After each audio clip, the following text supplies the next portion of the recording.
How's it going, everyone? This is the Draw 4 crew. This is Joseph and... Ben Cotty from Over the Pond. Yeah, and we're here to talk about something that's going on. This is a breaking news story. 3 cards were suddenly leaked online that are supposedly from Oath of the Gatewatch. And whether they were intended to be leaked or not, that's up for debate. But it's 3 cards related to the Eldrazi. One of them is the new Kozilek. We can call him Newzilek, I guess, or Kozanu. And then a new land type, and then a non-basic land that produces the same color as the new land type.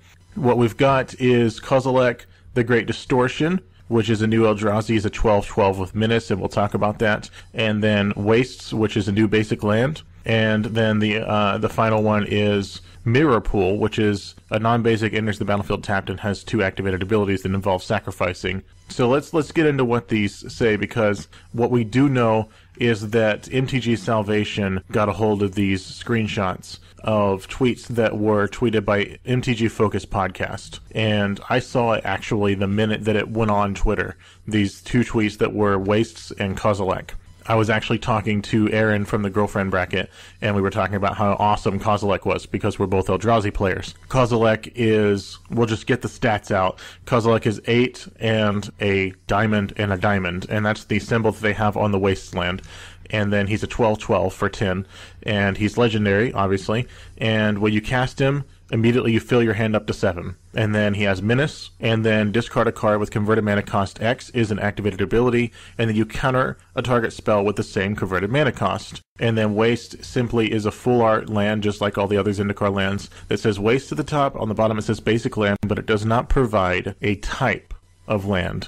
Much like we have many non-basic lands that just say land, and that's it, as opposed to the non-basics that have basic land types on them. There's no type on this. So there's been a lot of speculation about whether this is a colorless land. And then Mirrorpool enters battlefield tapped, gives you a, quote, diamond mana, and then has 2 sack abilities that involve paying a cost, tapping, sacking, doing something. One is pay 2 on a diamond, tap, sack, copy an instant or sorcery, and then the other one is 4 on a diamond, tap, sack, and then copy a creature. Now, it doesn't say non-token creature. It says put a token on the battlefield that's a copy of target creature you control. So you could be copying a token, and so you could be blinking removal constantly by just copying, who knows, Ulamog, Kozilek, although you don't get the when you cast effect on either of those, but you could blank removal by just copying it, and you can copy the token, and you can copy the token anytime they try to remove it. What is your take on all these cards, Ben? The interesting thing to me is the fact that they were spoiled.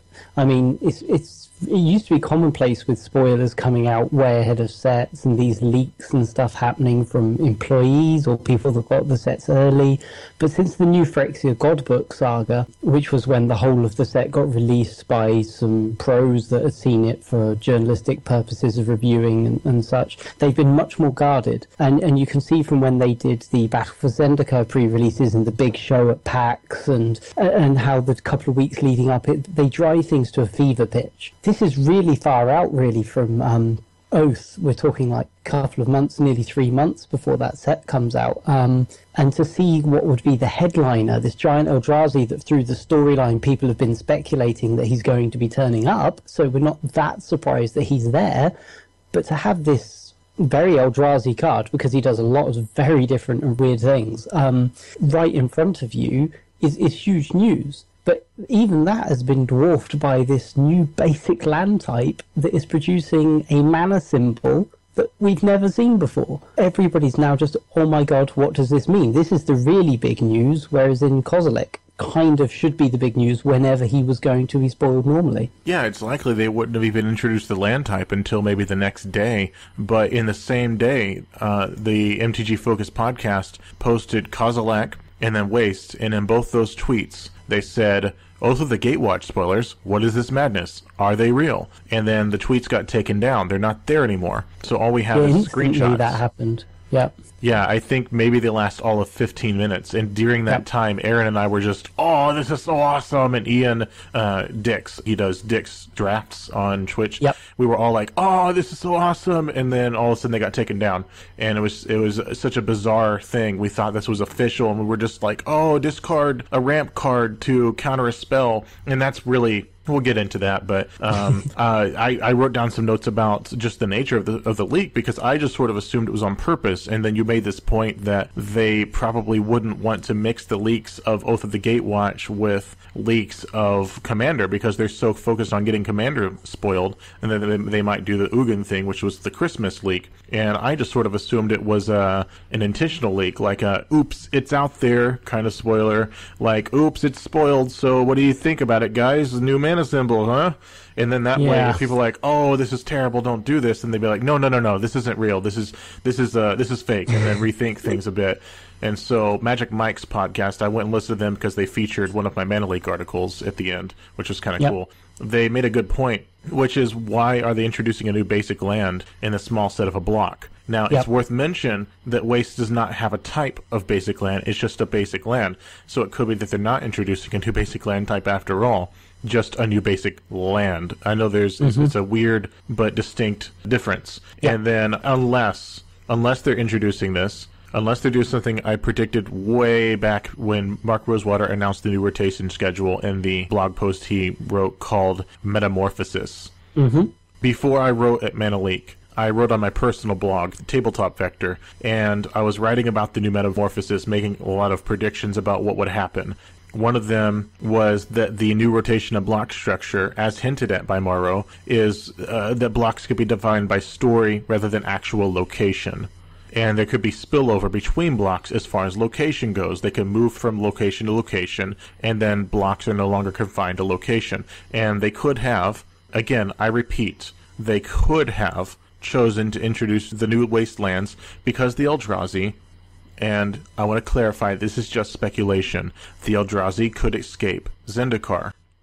Yeah, I mean, they've been hinting that, so turn away any people that haven't seen the latest Uncharted Realms, which is the weekly story series on the Mothership. But basically, Ugin revealed to Jace that basically the Eldrazi, or the main three titans, are actually kind of godly beings that are actually living in the ether, and actually the card representations we see that walk around on Zendikar are like extensions, like a finger or an arm or something. Which is why they bound them to that location to stop the major force of them basically moving around the multiverse and just eating all of the worlds. So everybody kind of guessed that Kozilek had sort of disappeared off, or might have still been around on Zendikar but would come back. Everybody's speculating that Ulamog might turn up on Innistrad in the newly spoiled Shadows of Innistrad set and be the big bad because of this potential for spillover. I think the Eldrazi, though, are very much unique, and they take up a lot of your design space and a lot of effort in the sets they appear in, as can be seen by Devoid just taking up a huge part of sort of the draft format.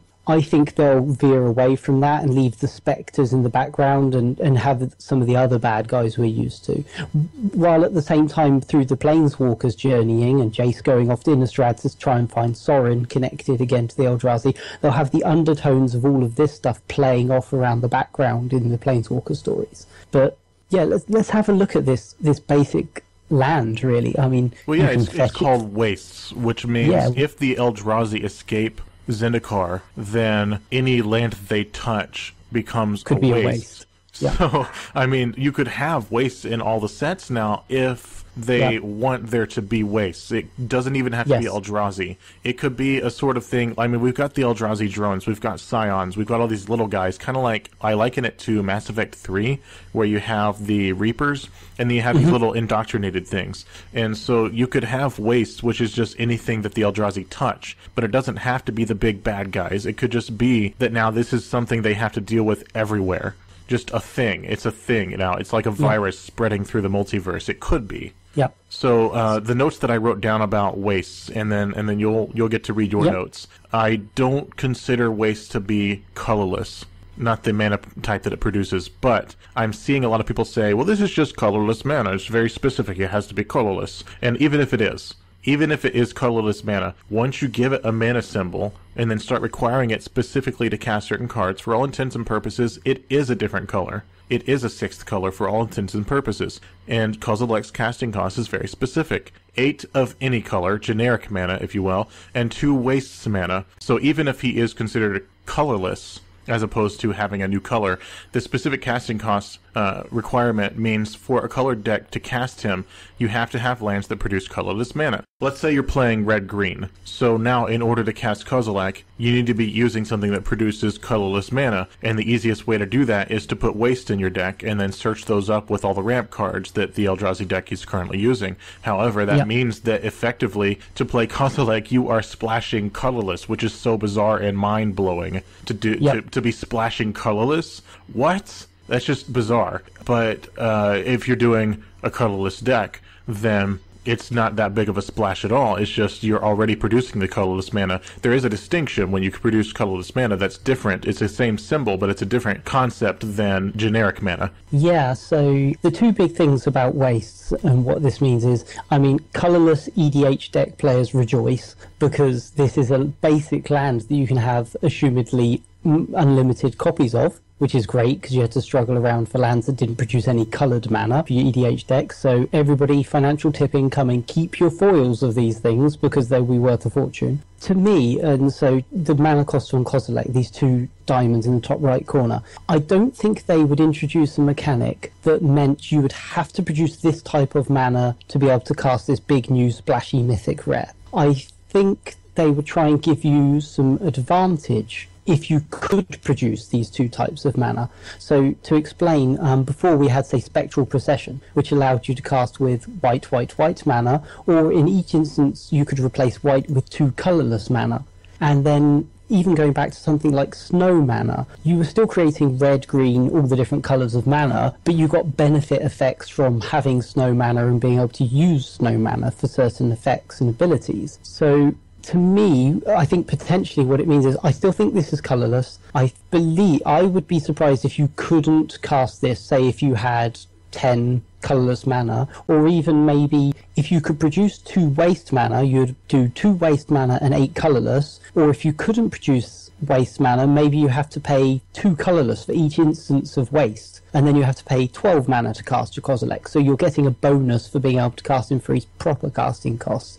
I just don't think they would put cards in within this contained small set that completely stop you from using it outside of that and everywhere else. I mean, that's why Cold Snap was miserable to a certain extent, because you had to, especially the draft environment, you had to draft snow lands. I mean, you'd have to start taking waste lands out of each pack so you could cast specific spells and activate your Mirrorpool abilities. That's mind-boggling, and I just don't think they would remake a mistake they've made before. So I think there will be some way to pay for these that isn't waste mana, but you will get some kind of reduction or benefit from being able to create waste mana. That's how I see it working. I mean, these are Eldrazi. They're supposed to be weird and crazy, so anything's on the table. But I'd be very surprised if they tried to stop you from just casting this guy if you didn't have these in your deck. And hopefully it does get clarified at some point. So far, Wizards of the Coast has not acknowledged the leak at all. But, which is very unsurprising. Yeah, it is unsurprising. But today, Mark Rosewater did a sort of Ask Me Anything AMA on his Blogatog. And it was a whole bunch of people saying when/if, and then just saying something that they wanted to happen in the game. For example, if he were to say when, then it's going to happen. If he were to say if, then it hasn't been planned yet. So one of them was like pirate-themed block, and he said when. So we're going to get a pirate-themed block at some point. It's in the works. But they plan pretty far ahead. But this was earlier today. Somebody said when/if, a new type of mana like snow mana, and he said when. So that pretty much confirms the leak without even acknowledging it. Yeah, and Maro's been quite good with that. He is generally upfront when something's already out there, but without confirming it, straight on. But I think the damage has kind of been done, and actually I think it would benefit them to come out with some explanation of what this mana would do, because it's going to drive people crazy for the next couple of months. And I've seen a lot of bad theories out there, and even crazier and wacky ones, and the whole the sky is falling is going to destroy magic. Could, these things start to percolate. So I wouldn't be surprised if we get something from them earlier than maybe they wanted to. Yeah, it's sort of damage control at this point. It's like, okay, it's out. We might as well explain it to you now. But maybe the timing of it is being talked about because you've made the point about Commander still being spoiled right now. So they're probably planning out the exact timing of it. So all of the speculation aside, why don't we just talk about how good Kozilek is, because it's no secret that I like Eldrazi ramp. They definitely know how to make their fatties now, that's for sure. Oh, it's so good. I thought it didn't get any better than Ulamog. On casting, exile 2 things. And you and I talked about this in episode 1 of Draw 4. Yep. Where you were like, yeah, anyone who plays a good Eldrazi deck with Ulamog is going to win the Pro Tour. And then none of them were keen on that idea. I was off by a couple of weeks. You were off by a couple of weeks because now it's a deck and it's rising in popularity. And it's mostly because of the fact, and I talked about this in Draw 4, episode 3, the fact that Dark Jeskai is falling out of favor and Siege Rhino is king, and Siege Rhino loses to Ugin and Ulamog. So I want to talk just about the conversation I had with Aaron Campbell about the actual original tweet. And we were talking about, oh yeah, this is so good for Eldrazi ramp because you fill your hand up with ramp cards, and then you discard them as counter spells because the ramp cards are between 2 and 4 mana. 2, 3, and 4. How many spells do you think you could counter it? 2, 3, and 4. Pretty much everything worth countering. You want to counter Crackling Doom? Okay, good. As long as you get Kozilek out, now you can beat Dark Jeskai. It's just so good. And Menace, he can't be blocked except by 2 or more. So if you were hoping that you could just chump him, enjoy chumping it 2 at a time because he's got 12 on the swing. Yep. It's interesting because, okay, let's assume that each of the wastes costs 1 and we're casting this guy for effectively 10 mana. That's exactly the same casting cost as Ulamog. So there's no way you can't, like, do a head-to-head who's the better Eldrazi, I guess. I think I would say possibly in Standard, Kozilek's definitely got a chance of upserting, or at least being a 1 or 2 of, alongside a 1 or 2 of Ulamog, just to get around infinite obliteration and the like. Because what you want as a ramp player is usually you're spending a lot of resources, not affecting the board, and you're usually behind by the time you get to cast your Giant Fatty. So Ulamog gets around that by obviously removing 2 of the threats that are on the table out of the way, and being indestructible, so difficult to remove. Kozilek does it slightly differently in that he puts a giant 12/12 down that's going to block well and interact with the board well. And because you get to fill up your hand with this draw up to, is it draw up to 7 cards or your maximum hand size? I believe it's 7. You draw up to 7. Draw up to 7. So you get these 7 new cards in your hand that are going to be a mixture of your Secure the Wastes and these 2 and 3, 4 casting cost spells. And yeah, that means that any removal they point at him, most likely you're going to be playing some weird standard counterbalance by throwing all these cards out of your hand to counter them. So they both do really good things. He replenishes your hand, Ulamog helps you on the board, which means then these plays around Sanctum of Ugin, where you get to chain one into the other, it's a really nice double team, which I suppose if anybody that watches WWE wrestling, you've kind of got your Brothers of Destruction coming along. So I think the sequence of Ulamog to sort of keep the board under control, into a Kozilek to then get your shields up, I think that might be a very common play pattern we see. Well, yeah, you take out their lands with Ulamog, and then you bring out Kozilek, and now with the little bit of mana they have left, they can't really get anything through the shield of just countering everything that you don't like. So It becomes the sort of prison archetype that I was hoping for, because you lock them down on lands and you lock them down on counters, and then they can't do anything. And I love that, because I'm kind of a jerk.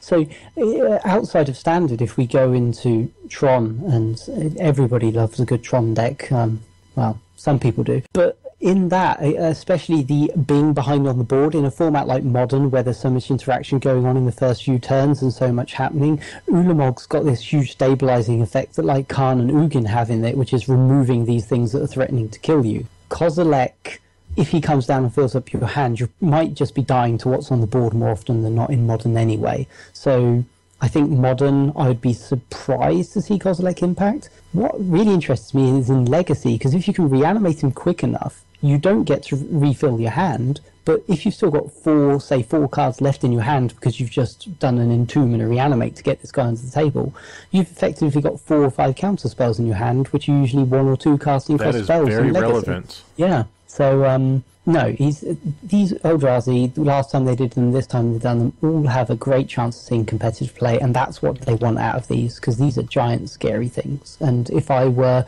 on Zendikar, I would be very, very scared about the second Eldrazi Titan showing up. It is very relevant to bring up one last point before we wrap up here, that the wording is discard a card. Yes. Do you see where I'm going with this? Yes, yes. Converted mana cost X. Yep. What if somebody plays a free card, a 0 cost? You can discard a land. Yep. That is incredible. I believe that works, yes. That is incredible. Yes. And I think that's what we should end on, is I think I'm a so. jerk, and that's incredible. Yep. Thanks for joining us, everyone. Ben, it's been a pleasure. Thank you very much, Joseph. Good to be here as always. Enjoy playing Magic, folks. See you later. Bye, guys.